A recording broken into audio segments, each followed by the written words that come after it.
Ignalinos atominė elektrinė nuo 2010 metų nebeveikia pagal savo pagrindinę paskirtį, tai yra gaminti elektros energiją. Perėjo į kitą gyvavimo etapą, kaip ir visos atominės pasaulio elektrinės perėjais, tai yra į uždarimą ir eksploatavimo nutraukimą. Tvarkome Lietuvos branduolinį palikimą ir jį tvarkome tokiu būdu, kad jis nedarytų žalos nei aplinkai, kurioje mes gyvename, nei žmonėms, kurie dirba arba gyvena šalia. Efektyvumą suvokiame kaip didžiausias vertės sukūrimas su turimais resursais.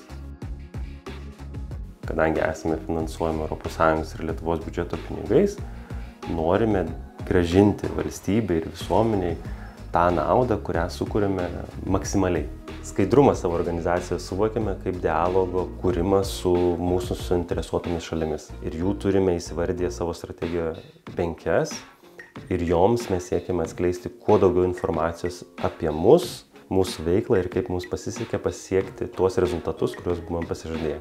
Norime būti organizacija, kurioje darbuotojai gali pasitikėti ir visais aspektais, kad galėtų pasitikėti. Tiek dėl saugių darbo sąlygų, tiek dėl patikimumo kaip darbdavio, tiek ir mūsų ilgaamžiškumo.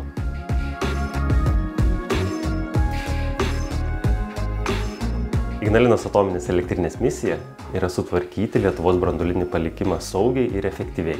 O mūsų vizija yra vietoje atominės elektrinės palikta žalia pievelė, kuri gali būti atiduota gamtai arba žmonėms, o ateities kartos jau nuspręs, ką su ja daryti.